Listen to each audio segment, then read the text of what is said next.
Mesiyata d'Ishmaya, Masechet Bava Metzia, Daf Mem, nous commençons à la Mishnah, à la 11e ligne, pour un Daf un peu plus facile que les précédents.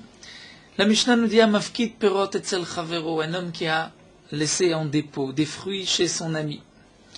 Harze Yotzilo Chisronot, lorsque le propriétaire des fruits vient récupérer ses fruits, le Balabait, c'est-à-dire le chômeur qui a gardé les fruits, va lui rendre ses fruits, mais il va enlever les chisronotes, c'est-à-dire ce que normalement les fruits vont perdre, que normalement les fruits ont, comme nous allons voir, ont en partie pourri, en partie les achbarim, les rats mangent une certaine quantité, donc lorsque le chômeur va lui rendre ses fruits, lorsqu'il a reçu telle mesure, il ne va pas rendre la même mesure. Il a reçu 1 tonne, il ne va pas rendre 1 tonne, puisque il y a une partie qui a été mangée par les rats, comme nous allons le voir. Et on parle dans le cas, comme nous le rappelle ici Rachis, que nous verrons dans la Gemara, que le gardien, le balabait, a mélangé les fruits qu'il a reçus avec ses propres fruits à lui. Et donc, il ne peut pas dire, mais ça ce sont tes fruits, prends ce qu'il reste. Étant donné que les fruits ont été mélangés, donc il ne sait pas combien ont été perdus, combien les fruits sont manquants. Donc c'est pour cela qu'il devra enlever les chisronotes. Il ne donnera pas exactement la quantité qu'il a reçue. Nous allons voir comment cela. Les chitim ve le orez. Si cet homme-là lui a donné du blé, ou orez, c'est le riz, ou certains traduisent comme Rachi ici, traduisent le mil.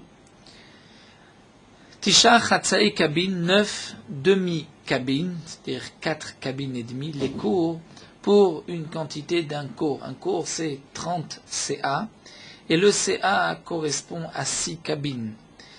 Donc, si on calcule 30 CA par 6 cabines, nous avons donc 180 cabines, et il va enlever 4 et demi pour 180. Puisque c'est la quantité qu'on a évaluée, qu'on pense que le blé va manquer, que les rats vont manger. Les séorim, si c'est de l'or, je vais la dochan. La dochan, là on traduit le mil, ou d'après Rachi, c'est une autre plante. Tisha kabin les cours. Les chisronotes, c'est-à-dire, il va y avoir un peu plus qui va être mangé, qui va être manquant, donc c'est 9 cabines pour un cours. Les kousmines pour les potres ou le zerapishtan, et pour des graines de lin, shlosh se'in les corps, 3 se'in les corps. Pour un cours de 180 se'in, c'est 3 se'in. Akol lefi amida. Tout dépend, dit la Mishnah, de la quantité. Lorsqu'il donne un cours, c'est à ce moment-là qu'il enlèvera à 4,5 si c'est du blé. Mais lorsqu'il donne 2 cours, à ce moment-là, il enlèvera le double, 9, et ainsi de suite. Akol lefi azman. Et tout dépend du temps, puisque ce shiur qui a été donné dans la Mishnah, c'est pour 1 an. Donc si c'est 2 ans, c'est 2 fois plus. Amar Rabbi Yochanan ben Nouri. Mais Rabbi Yochanan ben Nouri n'est pas d'accord. Rabbi Yochanan ben Nouri dit Vichima erpat laem lachbarim. C'est-à-dire pour, dit Rabbi Yochanan ben Nouri, pour les arbarim, les rats qui viennent consommer, manger une partie, qu'est-ce que ça peut leur faire, si on peut dire, aux arbarim, s'il y a beaucoup ou un peu, alors l'autre. Les arbarim vont eux manger, les rats, une quantité. Ben marbe, ben mikima, qu'il y ait beaucoup ou peu, c'est toujours la même quantité, ce n'est pas parce qu'il y a plus de récoltes que les arbarim vont plus manger. Donc si pour un cours on enlève tant, lorsqu'il y a 2 cours, on ne doit pas enlever plus, parce que les arbarim n'ont pas l'estomac qui grossit en fonction de la quantité de récoltes qu'ils ont devant eux. Ça c'est ce que pense Rabbi Yochanan ben Nouri. D'après Rabbi Yochanan ben Nouri, on enlève les chisronot que pour un seul cours. Tosfot nous rapporte ici la raison des Chachamim qui ne sont pas d'accord avec Rabbi Yochanan ben Nouri, ce qui est rapporté dans l'Yerushalmi, chose assez intéressante. L'Yerushalmi nous dit que les Achbarim, les rats, rich'e, sont des Rechaim. Pourquoi? Lorsque les rats ont vu, ils voient beaucoup de récoltes, non seulement ils vont en manger, mais en plus ils vont appeler leurs amis pour manger avec eux. Et donc, d'après les Khamim, il y a une différence, il y a un cours ou s'il y en a plus. Lorsqu'il y a un cours, donc les rats, on se dit, bon, il n'y a pas beaucoup de récoltes, on ne va pas appeler tous nos amis, on va nous manger, et c'est la quantité, le shiur qui est marqué ici. Mais lorsque il y en a plus, alors à ce moment-là, comme dit le Yerushalmi, les Rav vont appeler leurs amis, et donc il y a plus de pertes. On termine avec Rabbi Yehuda Omer, Imaïta mida meruba eno motzlo chisronot neshemotirot. Rabbi Yehuda nous dit, s'il y a une grande quantité, on ne va pas enlever les chisronot, ce qui manque, parce qu'au contraire, motirot. C'est-à-dire, comme nous le verrons dans la Gemara, lorsque un homme a confié 10 corps à son ami, là il n'enlèvera pas les chisronot. Pourquoi? Rashi nous rapporte ce que nous verrons dans la Gemara, c'est que au moment du Goren, on va faire rentrer la récolte dans les granges. Lorsque il va confier du blé, le blé est sec. Et donc on peut faire rentrer plus de blé dans une mida, dans un CA, on va dire. En hiver, lorsqu'il va rendre le blé va gonfler. Et donc c'est vrai que les rats vont consommer une partie, mais malgré tout, puisque le blé a gonflé et qu'il va lui rendre donc une plus grosse quantité, puisqu'il va mesurer dans des CA, donc de toutes les manières, en lui rendant un peu plus, il a compté, si on peut dire, ce que le blé a diminué par les achbarim, comme la Gemara donc l'expliquera. Donc nous verrons Bezrat Hashem ce que la Gemara expliquera, reprendra ce dernier point de Rabbi Yehuda. Alors tout d'abord, la Gemara reprend pour le orez, pour le riz. Nous avons vu que le orez, c'est comme le blé, c'est 4 cabines et demie pour un corps. Mais demande la Gemara, orez tova chaser, au contraire, on voit que le orez va plus diminuer. Amar Rabab Bachanam, Rabbi Yochanan, Borez Kalouf Shanu. Tout dépend, dit Rabab Bachanam, nom de Rabbi Yochanan, si le orez a été épluché, il n'y a plus d'écorce. C'est-à-dire que lorsqu'il y a une écorce, c'est vrai qu'il y a plus de pertes, mais lorsqu'il n'y a pas d'écorce, c'est 4,5. Les kosmin velzera pishtan, on a vu que c'était shalosh sein, 3 sein pour un corps. Amar Rabbi Yochanan bar Rabbi Chia, zera pishtan, c'est-à-dire les grains de lin, begiv olim shanu. On parle lorsque c'est encore dans les givolim, c'est-à-dire dans les branches. Et Rachid nous explique, étant donné que dans la tige du lin, parce que la tige va sécher, ensuite vont tomber et le vent va emporter une partie, c'est pour cela qu'on arrive à une telle quantité de 3 signes pour un corps. Mais si c'est des graines de lin, dans ce cas-là, ce n'est pas autant, ce n'est pas 3 signes pour un corps. Tanan Me'achim, nous avons aussi une braïta qui dit les kusmin vezera pishtan begivolim ve'leores sheno kaluv shlosha signes les corps. Donc on voit dans la braïta que pour le kusmin, le zera pishtan, lorsqu'il est encore begivolim, c'est-à-dire sur la tige, ou pour les grains de riz qui ne sont pas épluchés, c'est shlosha sein leko. Donc shlosha sein, c'est une plus grande quantité. Donc d'un côté, on voit que zera pishtan begivolim, le shiur de 3 sein, c'est lorsque c'est begivolim, mais on voit aussi une preuve à ce que nous avait dit Rabbi Yochanan plus haut, que le orez kalouf, c'est 4 cabines et demie. Mais s'il n'est pas kalouf, s'il n'est pas épluché, il y a encore la peau, là c'est 3 sein pour un corps. Akol les fi amida. La Mishnah nous a dit en fonction de la quantité, c'est-à-dire Tana, la Tosefta rajoute Ken l'école kor vekor vechen l'école shana veshana. Ainsi pour chaque kor, on rajoutera à chaque fois un chiffre marqué dans la Mishnah, de même pour chaque année. Amar Rabbi Yochanan ben Nuri, nous avons vu que Rabbi Yochanan ben Nuri n'est pas d'accord avec les Chachamim, mais pense que les rats ne vont pas manger plus. Tanya, la Gemara nous rapporte une braïta, Amrolo les Rabbi Yochanan, les Chachamim ont dit Rabbi Yochanan arbe ovdot mem, arbe mitpazrot mem. C'est-à-dire, il y a beaucoup qui vont être perdus et beaucoup qui vont s'éparpiller. C'est-à-dire, comme explique Tosfot, bien que nous avons vu que la raison des Chachamim, c'est parce que les rats vont appeler leurs amis, mais Rabbi Yochanan ben Nuri, lui, n'est pas d'accord. Alors les Chachamim ont dit à Rabbi Yochanan ben Nuri, même si tu n'es pas d'accord que les rats vont appeler leurs amis, mais malgré tout, lorsqu'il y a une plus grande quantité, il y a aussi plus de pertes. Et il y a aussi plus de récoltes qui s'éparpillent. Donc c'est normal qu'on doit tenir compte de la quantité. Tana, et la Gemara nous rapporte ici une c'est vrai qui nous dit Bamed varim amorim she'irvam imperotav. Tout ce que nous avons vu, qu'on va enlever telle quantité, c'est lorsque le chômeur, le gardien, le balabait a mélangé avec ses fruits. Puisqu'il a mélangé avec ses propres fruits, donc il ne sait pas combien les rats ont mangé de la récolte de son ami. Donc c'est pour cela que nous avons des shiurim dans la Mishnah. Et comme le précisent les Rishonim, bien sûr, les shiurim de la Mishnah, c'était à l'époque des Tanaïm en Eretz Israël.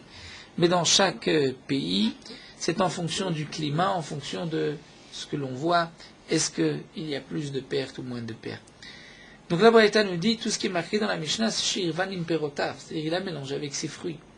Donc il a reçu par exemple un corps, mais il avait lui aussi un corps. Donc il ne peut pas dire au propriétaire de ce blé, reprends ton corps, étant donné qu'il a été mélangé. Mais s'il lui a laissé un coin dans la maison, il lui a dit là-bas tu poseras ton blé, et ensuite Omer, lorsqu'il vient le reprendre, il dit prends ce qui est à toi, il dit voici ton blé, je n'ai pas touché, ce qui est là, même s'il y a beaucoup moins, tu prends ce qui reste. Mais malgré tout, même s'il a mélangé avec ses fruits, en quoi ceci va changer? Il devrait voir lui combien il avait auparavant. Donc on va dire s'il lui avait un corps et il a reçu un corps. Donc il y avait l'équivalent de 2 corps. Il suffit de voir combien il reste maintenant, combien ont été perdus. Et on divisera en 2. Et chacun aura une partie de ce qui a été perdu. Chacun va sera responsable, on va dire, d'une partie. Alors la Gemara répond, ici on parle dans le cas où le malabait, c'est-à-dire le chômeur, s'est servi de sa récolte à lui. Donc puisqu'il s'en est servi, il ne sait pas combien il reste. Dire on n'a qu'à voir combien il s'en est servi. La Gemara répond, on parle dans le cas où il ne savait pas exactement combien il s'en est servi. Donc c'est pour cela qu'il ne peut pas voir en fonction de ce qu'il reste, mais plutôt donc en fonction du shiur des Chachamim, pour un cours, il enlèvera tant ou tant. Et Rabbi Yehuda Omer, à la fin de la Mishnah, nous avons vu que Rabbi Yehuda dit, s'il y a une plus grande quantité, il n'enlève pas les chisronot, puisque le blé va gonfler et il en aura plus dans la mida. Kama mida meruba, c'est combien la mida meruba? Amar Rabbi Yochanan Asara Korin. Rabbi Yochanan dit c'est Asara Korin. Lorsqu'il a reçu Asara Korin, donc ce qu'il va rendre va couvrir les chisronot, ce qui a manqué. Tanana Meachi, comme on le voit dans la Braïta, Kama Mida Meruba, nous avons une Braïta qui confirme ce que nous avons vu, c'est combien une Mida Meruba Asara Korin. La Gemara continue, Tanetana Kamed Rav Nachman, on enseigne devant Rav Nachman que Bamed Varim Amurim, Shemadad lo mitor gorno, Verzir lo mitor gorno. Seulement dans le cas où il a mesuré avec une mesure qui se trouvait dans la grange, et il a rendu, lorsqu'il a reçu, il a mesuré le blé, avec cette mesure, il rend avec la même mesure. Donc là, il faudra enlever ce qui est marqué dans la Mishnah. Aval madad lo mitor gorno verzir lo mitor beto. Mais s'il a mesuré avec la mesure qu'il avait dans les granges, et il rend avec la mesure qu'il a dans la maison, et là nous dit Rashi que la mesure du goren est plus grande que celle des maisons, et bien dans ce cas-là, il ne va pas lui enlever les chisronot. Pourquoi? C'est-à-dire que si il a reçu avec la mesure du goren. La mesure du goren, on va dire, il a rempli 10 mesures. C'est vrai qu'il y a des chisronot, il y a une partie qui va être perdue. Lorsqu'il lui rend dans la maison 10 mesures, il ne va pas enlever les chisronot, puisque ces 10 mesures sont moins grandes, il rend en vérité moins que ce qu'il a reçu, donc il a déjà enlevé les chisronot par ces mesures. Mais demande la Gemara, Marle Vechi Bishouftene Askinan, il dit, mais est-ce possible? Est-ce qu'on parle de gens qui sont fous? C'est des gens qui ne réfléchissent pas des Yahvé Bekaïla Rabba. C'est-à-dire, il lui a confié avec une mesure, une grosse mesure, c'est-à-dire, on peut imaginer pour compte d'aujourd'hui, on veut dire une mesure qui contient 10 kilos. Et dans cette mesure de la grange, 10 kilos, c'est 10 kilos. Et nous avons dans une maison où on parle aussi d'une mesure qui est de 10 kilos, mais en vérité, elle ne contient que 9 kilos. Donc, demande à Gemara, est-ce que il y a une logique à cela? C'est-à-dire, il donne avec une grande mesure, et après il va reprendre avec une petite mesure. C'est-à-dire que Milechatrila, il accepte de donner, de reprendre moins. Alors la Gemara reprend et dit non, Dilma bimota goren kamata. Peut-être que ce que tu as voulu dire, c'est-à-dire que c'est Rav Nachman qui dit à ce Tana, peut-être que ce que tu as voulu dire, il ne s'agit pas de mesure, que la mesure de la maison est moins grande que la mesure du goren, mais peut-être qu'il s'agit d'un temps, d'un moment. Dilma bimota goren, c'est-à-dire lorsque on va faire rentrer dans les granges, après avoir laissé sécher la récolte pendant l'été au soleil, donc la récolte est bien sèche. Et donc on va dire ainsi, Bamed, Varim Amurim, qu'on enlève une partie chez Madad Lobimot Agoren, Virs Lobimot Agoren. C'est lorsqu'il a mesuré à cette période de Midot HaGoren, et donc le blé était sec, il rentrait plus de blé dans la mesure. Vir Zilom il rend Bimot HaGoren. Donc la mesure, les 10 kilos, c'est toujours 10 kilos. Et donc c'est pour cela, donc pour préciser, les mesures n'étaient pas en kilos à l'époque, elles étaient en volume, en effar. Donc lorsque il lui a donné du blé sec dans cette mesure, 10 kilos mais d'un volume, et qu'il lui rend Bimot HaGoren, donc il va lui rendre en vérité le même nombre de blé. Donc c'est pour cela qu'il faudra enlever les chisronot, comme c'est marqué dans la Mishnah. Aval madad lo Bimot HaGoren. Mais si lorsqu'il a reçu, il a mesuré avec la mesure qu'il avait chez lui, mais au moment du Goren où le blé est sec, Virzir lo Bimot HaGshamim, il lui rend Bimot HaGshamim. Donc lorsqu'il rend Bimot HaGshamim, le blé a un peu gonflé. Puisqu'il a gonflé, il lui rend moins de blé dans cette mesure, qui est une mesure de volume. Donc, eno yotzilo chisaron pneshimotirot. Là, on ne lui donnera pas, il ne fera pas sortir le chisaron. Pourquoi pneshimotirot? Parce qu'en vérité, puisque le blé est plus gros. Donc, dans cette mesure de 10 kilos, on va dire une mesure qui, lorsque le blé est sec, ce volume est équivalent à 10 kilos. Si le blé a gonflé et que on va faire rentrer dans cette mesure tant de blé, c'est vrai que moins de blé va rentrer, ça ne pèsera pas non plus 10 kilos, c'est un peu gonflé, ou même si ça pèse, mais ce n'est pas le même nombre de grains de blé. Donc dans ce cas-là, puisqu'il ne lui a pas rendu autant, c'est qu'il a déjà prélevé, il a déjà gardé une partie, et cette partie est suffisante par rapport au chisronot, à ce qui a été perdu de la récolte. Donc bien sûr, quand il y a un chiour, comme nous l'avons vu, de 10 korines, c'est-à-dire pour 10 korines qu'on a reçues en été, lorsqu'on les rend en hiver, on considère que puisque le blé a gonflé, il lui a rendu moins de blé, donc il a enlevé suffisamment, il a enlevé les 4 cabines et demie que nous avons vues dans la Mishnah. Amale Rav Papa le Abaye, Rav Papa dit Abaye, Imken, Elifka Kada. C'est-à-dire, si vraiment, comme tu dis, le blé va gonfler en hiver, donc on devrait assister à ce phénomène. C'est que lorsque tu mets du blé en été dans une mesure, lorsqu'arrive l'hiver, la mesure doit éclater, puisque le blé gonfle. Donc le blé, si on a fermé la mesure, le blé ne peut plus être contenu dans cette mesure, il doit faire éclater la mesure. La Gemara répond effectivement à une fois est arrivé où une mesure a éclaté. Iba etema, ou bien je répondrai Mishum Itzatsa.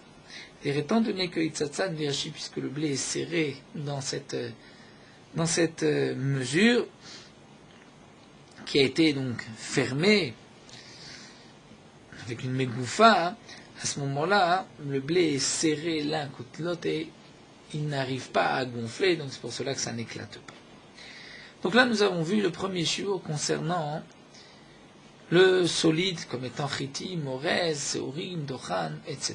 La Mishnah continue, et cette fois-ci pour les liquides. Yotzilosh toutes les yain.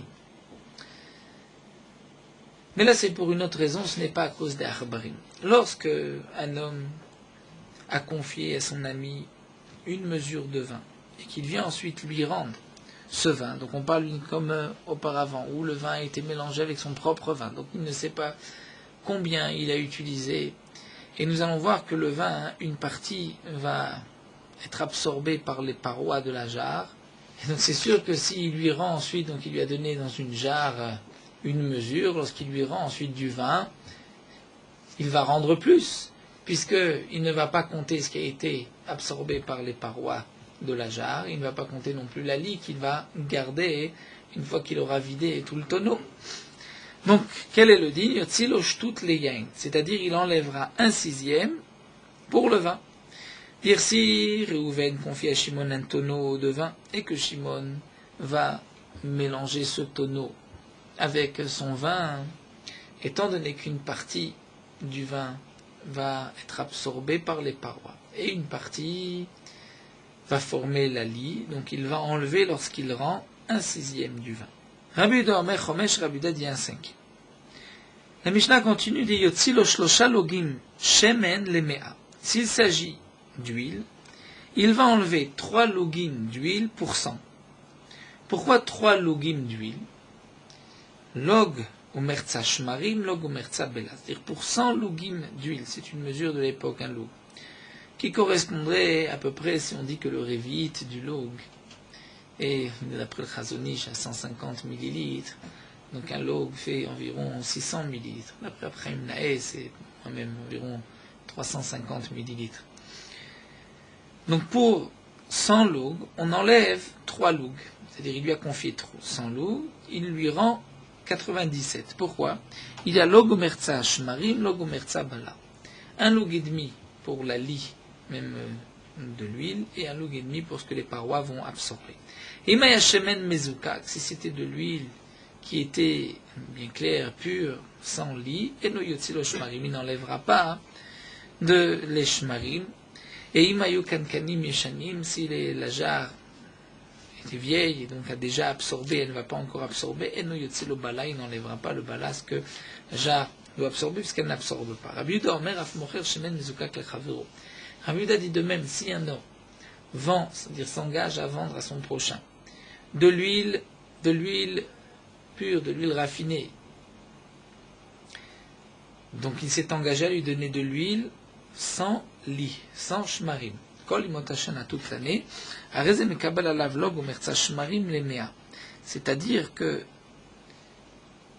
l'acheteur accepte de prendre un log et demi, c'est-à-dire qu'on lui donne un log et demi en moins à cause des shmarim.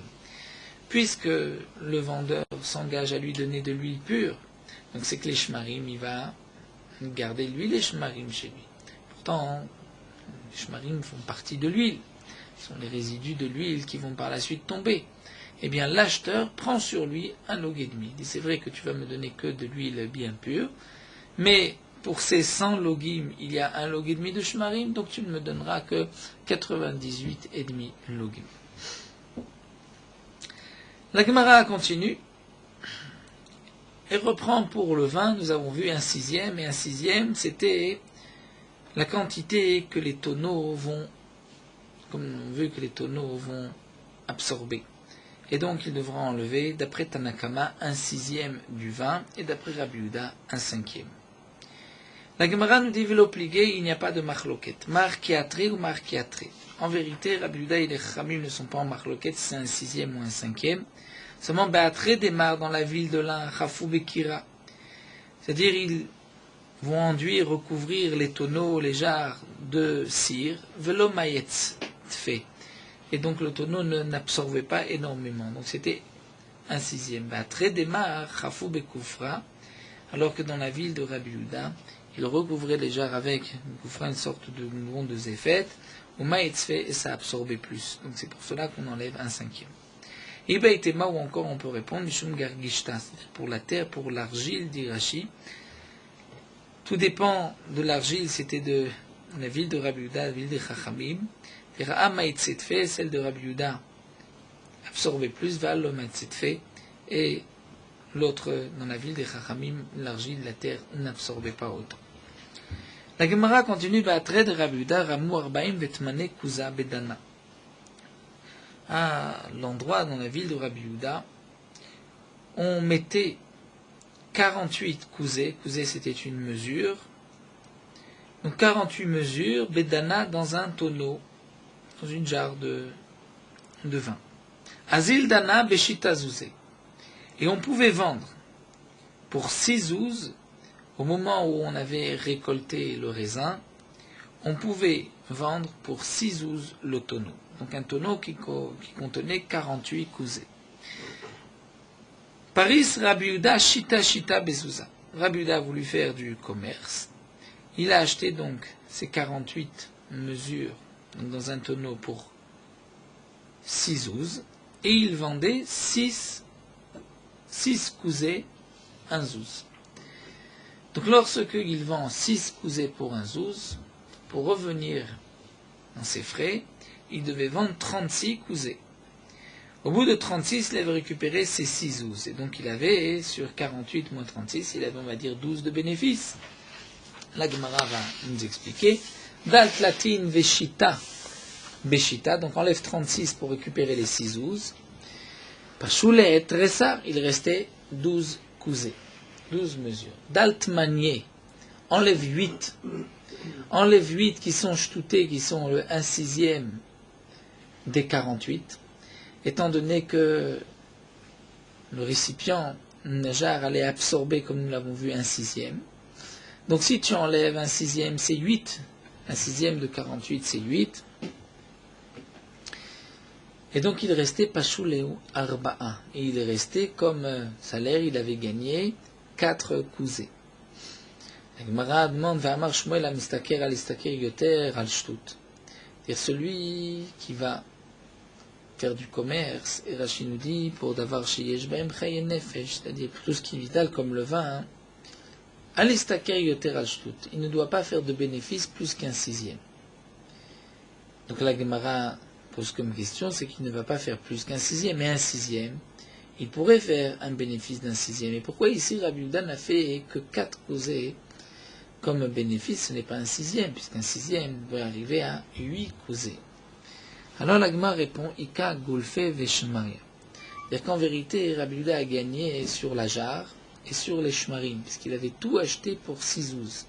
C'est-à-dire même le tonneau. Donc il a gagné une partie sur les Gulfe Veshmaria. Alors dit la Gemara, si c'est ainsi, alors il a gagné plus qu'un sixième. On a vu qu'il n'a pas le droit de gagner plus qu'un sixième. La Gemara répond, Ika Tache Udme Barzanaeta. C'est-à-dire il a d'un côté la fatigue, puisqu'il s'est occupé, c'est-à-dire le dérangement. Et il y a aussi de Dme Barzanata, c'est-à-dire 2 explications dans Rashi, bien parce qu'il va donner de l'argent au Renvani pour que le Renvani lui vende et qu'ensuite il fasse de la publicité, ça coûte de l'argent pour pouvoir vendre, ou aussi Barzanata, c'est ceux qui avaient l'habitude de faire un trou pour faire rentrer un robinet dans une jarre en terre cuite. Donc, nous dit la Gemara, en fin de compte, il ne gagnait pas plus qu'un sixième, mais il avait quand même un bénéfice d'environ un sixième. On a vu dans la Mishnah, si l'huile est pure, il n'enlève pas de shmarim. La Gemara demande, dire malgré tout, il n'enlève pas de shmarim, mais il y a quand même un bala, il y a quand même une partie que le kli va absorber. On parle que les jarres ont été enduites, comme nous l'avons vu auparavant dans Amoud Aleph, et donc puisqu'elles ont été enduites, elles n'absorbent pas. Et comme précise Tosfot, étant donné que le keli est vieux, c'est peut-être ce que veut dire Rashi ici, puisque le keli est vieux, qu'il a déjà absorbé, puisqu'il est enduit, il ne va pas absorber plus. Abaye Amar Abaye dit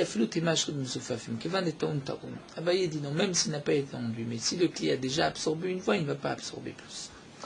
Rabbi Yehuda Omer af mocher shemen mizukak lechavero kemot hashnar ze mikabel lav lug umertza shmarim lemea. Donc Rabbi Yehuda nous dit que lorsqu'un homme prit l'engagement de vendre à son ami de l'huile, et qui va lui vendre de l'huile bien claire, bien propre, bien pure, l'acheteur prend sur lui quand même un log umertza shmarim, bien que le vendeur toute l'année. Donc il s'est engagé, tout au long de l'année, il va lui donner l'équivalent de 100 logim. Les 100 login, il va donner que de l'huile pure sans shmarim. Mais l'acheteur doit prendre sur lui aussi les shmarim, la lie naturelle de cette huile. Donc Rabbi Yehuda dit, il prend sur lui l'engagement d'un log umertza shmarim. Mais les chachamim disent que non. Il ne prendra rien, c'est-à-dire il va recevoir les 100 logim d'huile pure. Amar Abaye. Abaye dit, si tu rentres dans la profondeur des paroles de Rabbi Yehuda et des Chachamim, tu vas arriver à la conclusion suivante. Que les livres Rabbi Yehuda Mutar La'arev Shmarim, que d'après Rabbi Yehuda, on a le droit de mélanger des Shmarim. C'est-à-dire, nous dit Rashi, lorsqu'un homme vend de l'huile à son ami, à un moment où l'huile est pure, c'est-à-dire que toute la lie, tout est tombé vers le bas, eh bien, il a le droit de tout mélanger et ensuite de revendre l'huile. Et d'après les Chachamim Asur La'arev Shmarim, c'est ainsi qu'on va comprendre leur marloquette. Pourquoi? Abaye nous explique, les livres Rabbi Yehuda Mutar La'arev Shmarim. Pour Rabbi Yehuda, on a le droit de tout mélanger. Et donc, Vaïnu Ta'amad et Mekabel, c'est pour cela que celui qui reçoit les 100 logim va prendre sur lui un log umertza. De Amarle, parce qu'il lui dit, Iba ela ruvelach milo arvelach. C'est-à-dire que le vendeur lui dit, mais si je voulais mélanger, j'aurais pu tout mélanger, et ça s'appelle quand même de l'huile mezukak.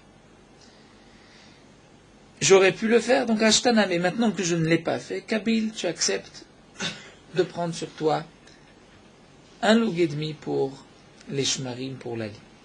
Agma continue, fait les malais, mais lui pourrait dire, c'est vrai, mais il peut lui répondre, l'acheteur, si tu avais tout mélangé, que tu m'avais vendu au fur et à mesure, bon, j'aurais pu moi aussi le revendre. J'aurais pu le revendre, puisque tout est mélangé. Mais acheta, maintenant, que tu me donnes à part un log et demi de shmari, qu'est-ce que je vais en faire tout seul, vendre juste de la lit, je ne peux pas en vendre. L'agma répond, ici il s'agit que l'acheteur ne va pas revendre. L'acheteur, c'est pour lui, pour qu'il s'en serve chez lui. Il préfère recevoir de l'huile qui est bien pure, même si en fin de compte il recevra un log et demi de shmarim et il ne pourra rien faire avec ces shmarim. L'agma continue et dit, mais pourquoi l'acheteur ne dirait pas pourquoi il ne dit pas, puisque tu ne l'as pas mélangé, c'est donc une preuve que tu as été mochel, c'est-à-dire que tu me pardonnes, tu acceptes, tu renonces à cela. L'agma dit non, puisque Rabbi Yehuda, l'étamé, Rabbi Yehuda pense de l'être le mechila, qu'un homme ne renonce pas. Ditnan, comme on voit dans une Mishnah, machar lo etat tzemet, un homme qui vend tzemet, c'est-à-dire le joug qu'on pose sur deux taureaux, et qui vont aussi les tenir ensemble, les deux taureaux. Il a vendu le tzemed, lo machar lo etabakar. Il n'a pas vendu les taureaux. Machar lo etabakar, il vend les taureaux, lo machar lo tatzmed. Il n'a pas vendu. Ce n'est pas inclus dans le prix. Chaque chose se vend séparément. Rabbi Yehuda Omer Adamim Modim. Rabbi Yehuda dit tout dépend. Il suffit de voir quelle est la somme Adamim, combien d'argent il a donné. Ketsa. Amar lo, s'il lui dit mechor le tzemed echad mataim zuz, vends-moi le tzemed, c'est-à-dire le joug, ce qu'on met sur les bêtes pour 200 zouz. On sait que ça ne vaut pas 200 zouz. Donc certainement qu'il a voulu acheter aussi les taureaux. Donc il a vendu les taureaux. Chachamim omrim en adamim raya. Et les chachamim disent non, en adamim raya. C'est-à-dire on ne regarde pas, il n'y a pas de preuve pour l'argent qu'il a donné. Pourquoi? Comme l'explique Rashi, même s'il a donné plus d'argent, plus que le prix, peut-être qu'il renonce. Il dit bon, je lui fais un cadeau. J'achète le tzemed pour 200 et je lui laisse la monnaie. Mais on voit que d'après Rabbi Yehuda, non, il n'est pas mochel. D'après Rabbi Yehuda, s'il lui a donné 200 alors que le tzemed vaut moins, c'est qu'il a voulu aussi acheter les taureaux. Donc c'est pour cela que d'après Rabbi Yehuda, l'acheteur est obligé d'accepter, comme nous l'avons vu, un log et demi de shmarim. Les divrei chachamim, mais pour les chachamim, asur l'arev shmarim. On ne peut pas mélanger des shmarim. Une fois que les shmarim sont tombés au fond du tonneau, on ne peut plus les mélanger. Et donc, on comprend pourquoi l'acheteur maintenant n'accepte pas un log et demi. Il dit, tu vas me donner 100 logs d'huile pure. D'amarlé parce qu'il lui dit, va être là, rouvé mais avec chagra, si tu voulais mélanger, tu n'aurais pas pu. Ashtana, mais le mekabelna. Donc maintenant aussi, je n'accepte pas. Amarlé Rav Papa allait abayer. Mais Rav Papa dit abayer adraba, au contraire, Ifra mistabra. On devrait dire le contraire, la logique est contraire. Les différents chachamim, on devrait dire que mutar la rev shmarim. D'après les chachamim, on peut mélanger des shmarim, la li.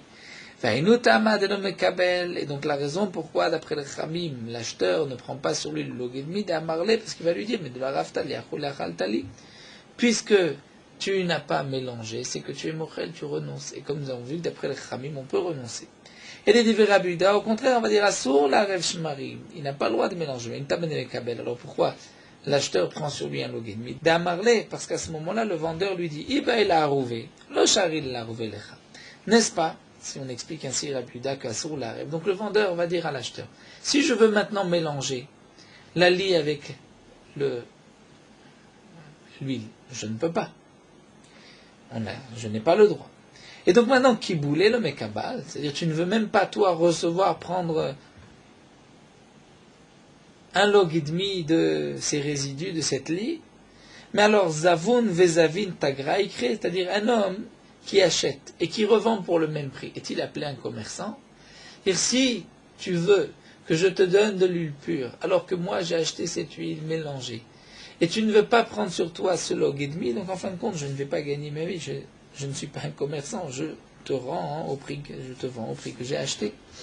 Hachim dit c'est un machal, on dit un choté, un goût, c'est-à-dire tu as acheté de la marchandise pour tel prix, tu la revends au même prix, tu n'es pas appelé un commerçant. Et donc, ici, Rav Papa veut expliquer la marloquette de Rabbi Yehuda et de Chachamim d'une manière différente de Abaye, dire qu'au contraire, c'est Rabbi Yehuda qui pense que Assour la rev shmarim.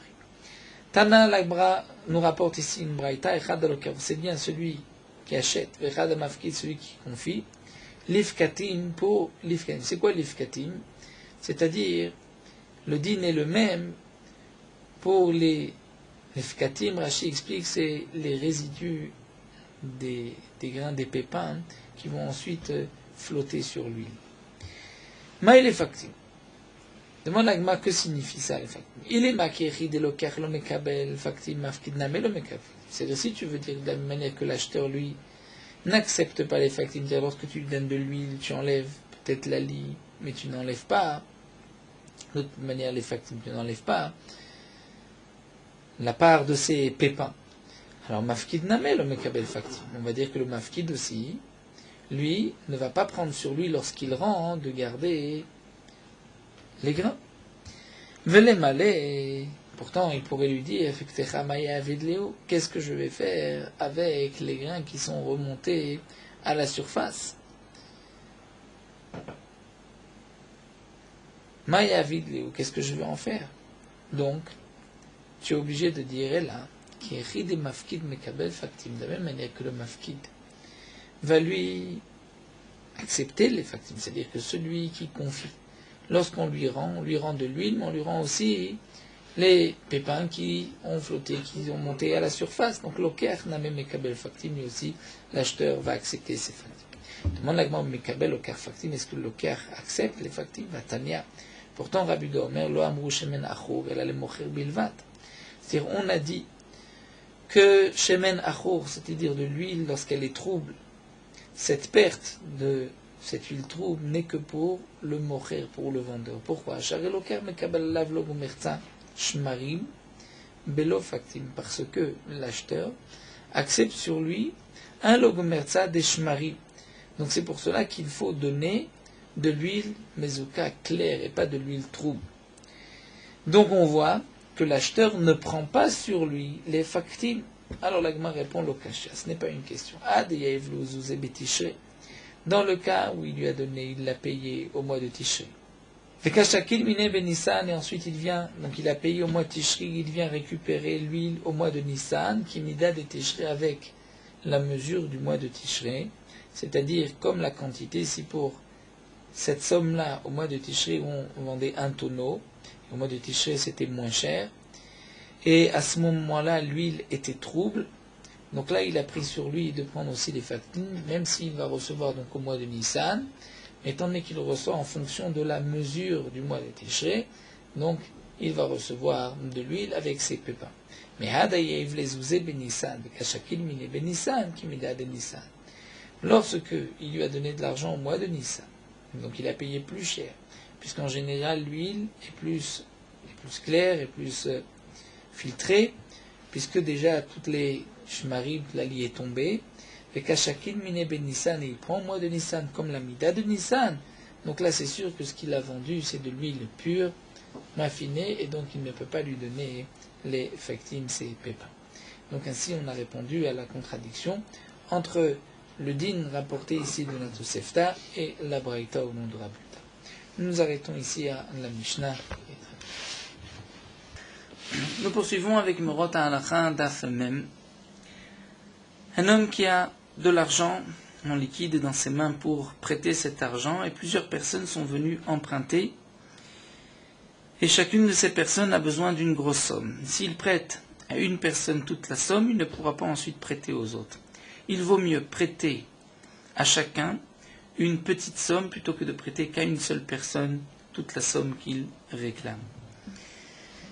La raison de cela, c'est parce que dans tout alva, chaque fois qu'on prête, on accomplit une mitzvah, donc il vaut mieux prêter une petite somme à plusieurs personnes et accomplir plusieurs fois la mitzvah de alva, plutôt que de prêter toute la somme à une seule personne et d'accomplir la mitzvah d'alva qu'une seule fois. Bien que lorsqu'on prête de l'argent, une grosse somme, à une personne, c'est une grande action, mais malgré tout, les Chachamim nous ont dit à Kol Lefi Rov Hamaaseh, tout dépend du nombre d'actions, c'est-à-dire qu'il y a une ma'ala d'accomplir plusieurs fois la mitzvah plutôt que de l'accomplir une seule fois, même si cette fois-ci se fait en plus grand, c'est-à-dire de donner toute cette somme, toute la somme qu'il a besoin.